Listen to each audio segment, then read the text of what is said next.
On today's show, meet a Minnesota artist whose canvas includes not only pheasants, but African art as well. Experience the life of a Snowgoose guide, a dirty job that becomes a very muddy labor of love.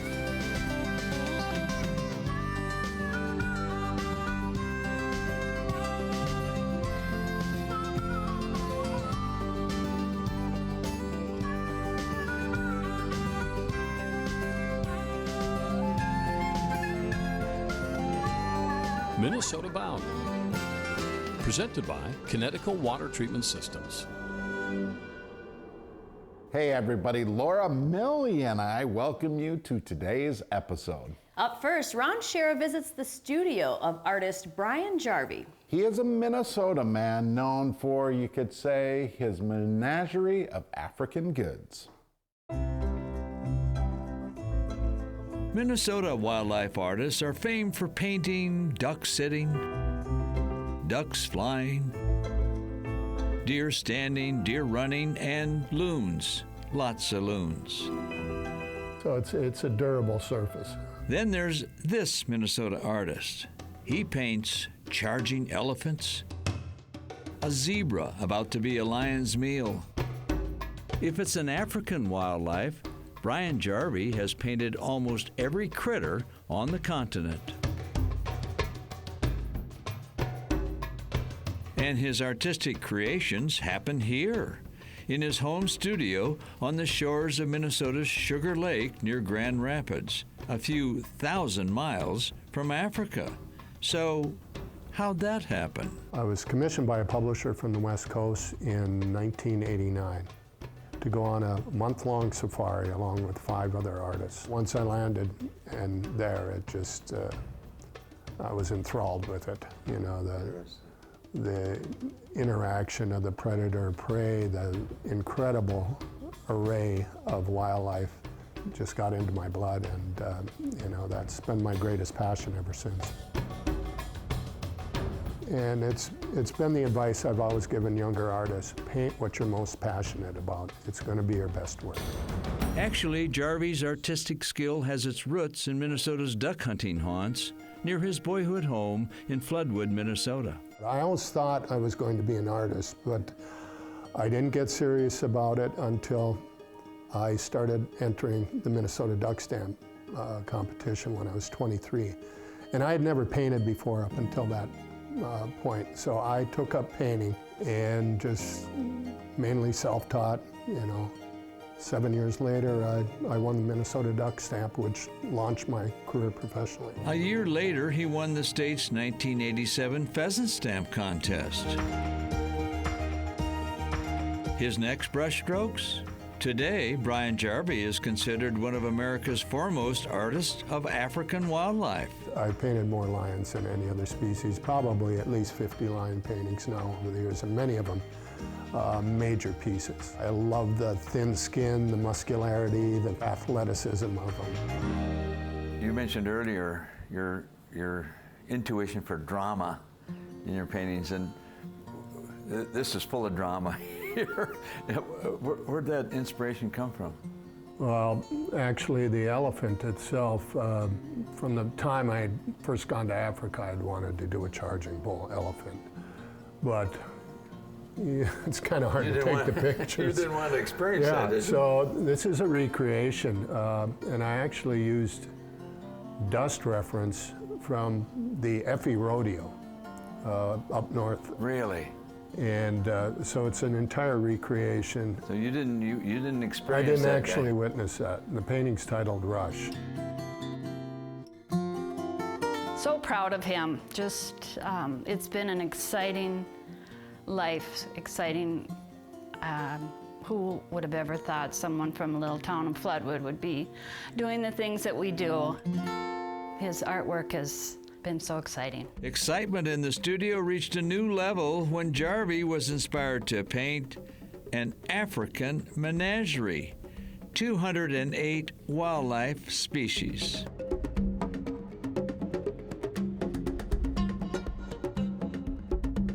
You know, the menagerie menagerie was 17 years in the making from its conception. The 6 panels are 8 feet tall and the central panel is 10.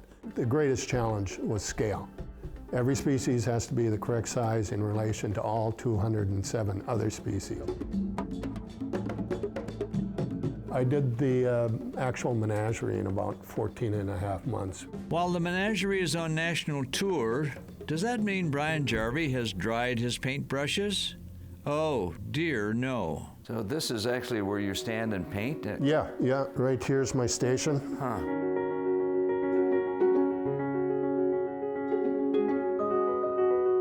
This is a commission for some good friends, local friends who are building a new bank. And this painting is going to be that big. It is. This is the original piece. I've completed the underpainting, and now I'm starting to build it up to full color. Well, is a deer any easier to paint than a kudu?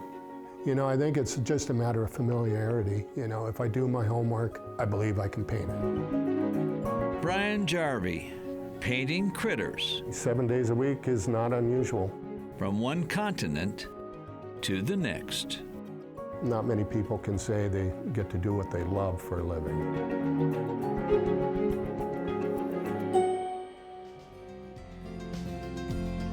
Minnesota Bound is brought to you by Connecticut Water Treatment Systems, Rapala, Midwest Exteriors MN, and by Ice Castle Fish House and RV.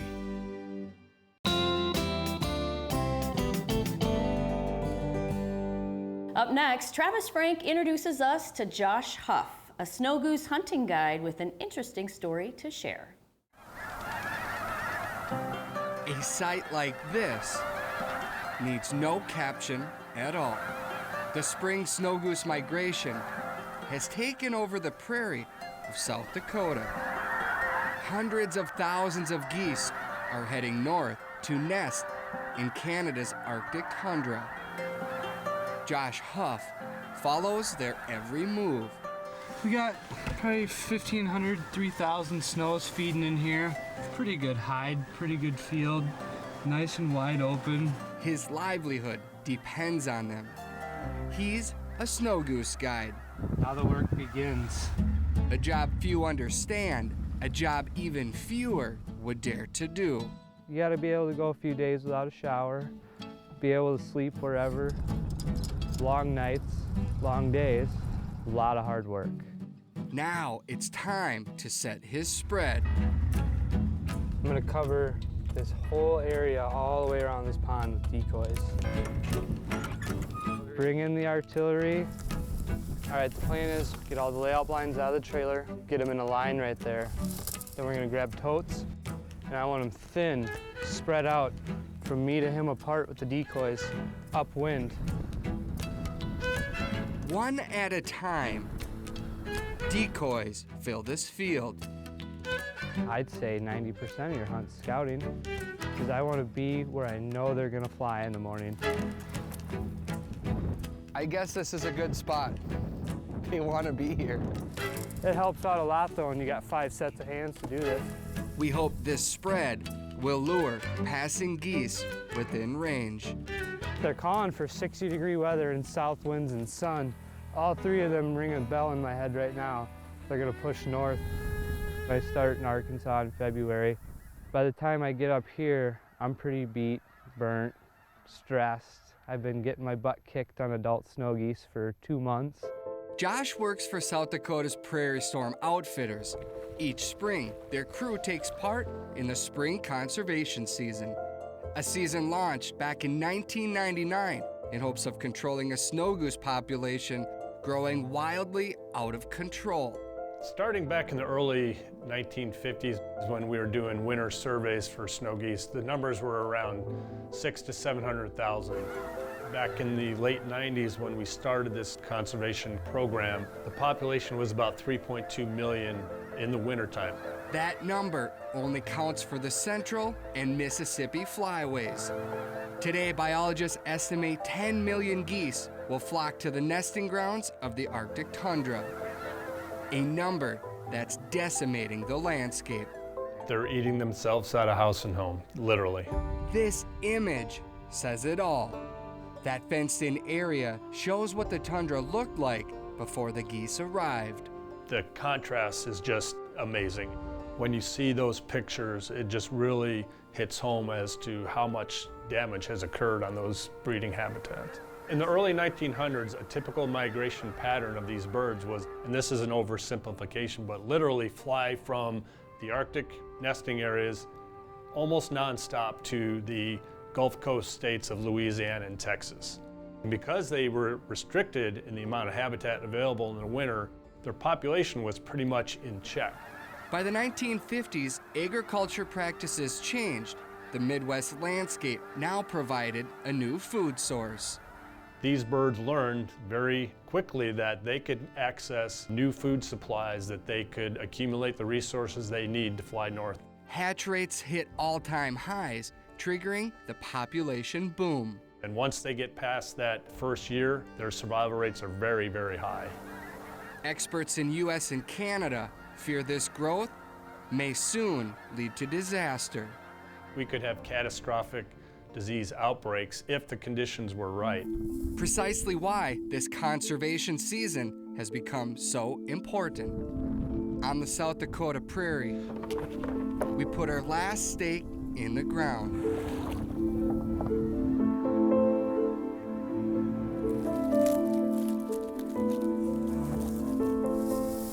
We have been going for 5 hours putting this together. There are close to 3,000 decoys out. Now we have to hide the blinds. Tomorrow, we find out if it's all worth it. Come sunrise, the migration takes off. Closed captioning provided by Star Bank.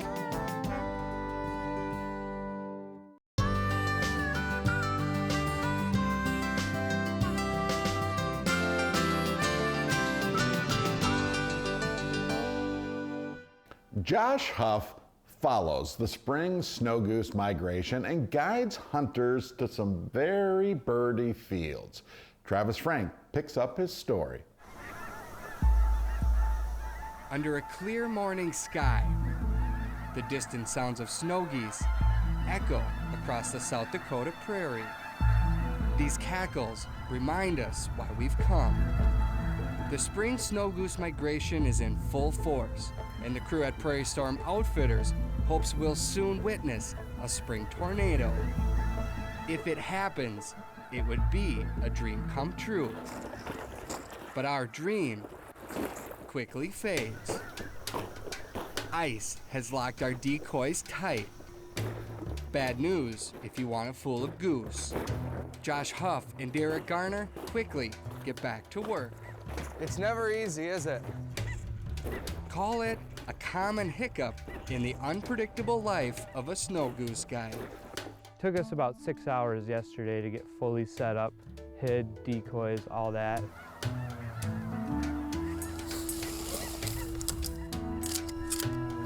There's a flock below that. As the sun nears the horizon, we finally hunker down. Just in time to watch the show.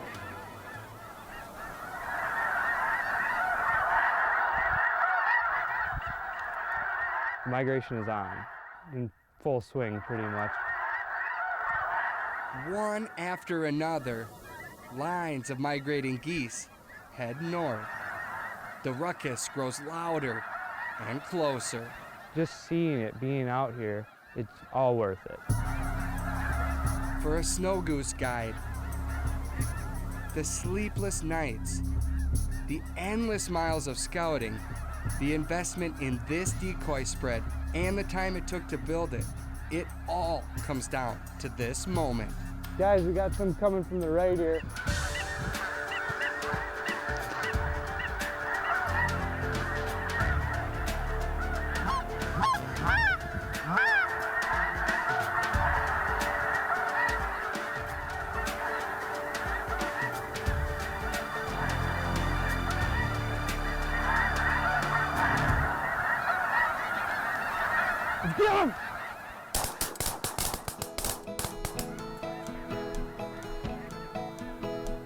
Good shooting, boys! Good shooting! Look at that! That's amazing! When you see a big group of snow geese over the top, then they finally make their final swing, and then you shoot some birds, it's pretty rewarding. Very pretty. Quite a journey they go on. Yes, it is. Amazing. I get more satisfaction out of seeing smiles on faces than I do actually pulling the trigger. That was sweet, wasn't it? I understand why all the hours go in. It's for that one moment, just like that. Yeah, it's pretty breathtaking a lot of times, and you really can't explain it until you come and check it out. For Josh and Derek, the credit for this snow goose passion goes to a man that's no longer with them. Sean Eldridge was his name. And he pretty much brought the passion. I wanted to grow up, I wanted to be like Sean. I wanted to have a hunting camp, I wanted to run hunters. I want to go hunting every day, every day. He passed away a couple years ago, and ever since then, we've just had more heart, more soul to do it. That soul motivates them each day, from one field to the next, with the hope of bringing this spectacular migration up close and personal. We provide the opportunity. It's not a guaranteed hunt, but we're providing you the opportunity to harvest snow geese. Such is the life of the traveling snow goose guide, from the fields of Arkansas to the North Dakota border. It's something you have to love to do and be passionate about. I don't think there's a lot of people that like to wake up at 2 or 3 in the morning or not even sleep at night to go lay in a muddy cornfield and then set out 1,500 to 2,000 decoys in each spread. Call it a dirty job with a world-class view. Of note, plenty of hunters this season have seen a lot of dead snow geese. It turns out bird flu is impacting this year's migration. Straight ahead, the story behind one of fishing's most iconic baits. We go back in time with the people of Blue Fox. Minnesota Bound is brought to you by Hewitt Docks, Lifts, and Pontoon Lakes, Leech Lake Area Tourism, and by Totem Resorts, the premier destination for world-class fishing.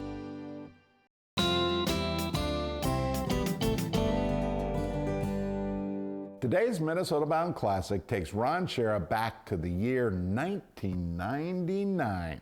To the day he discovered the story behind one of Minnesota's most iconic fishing lures.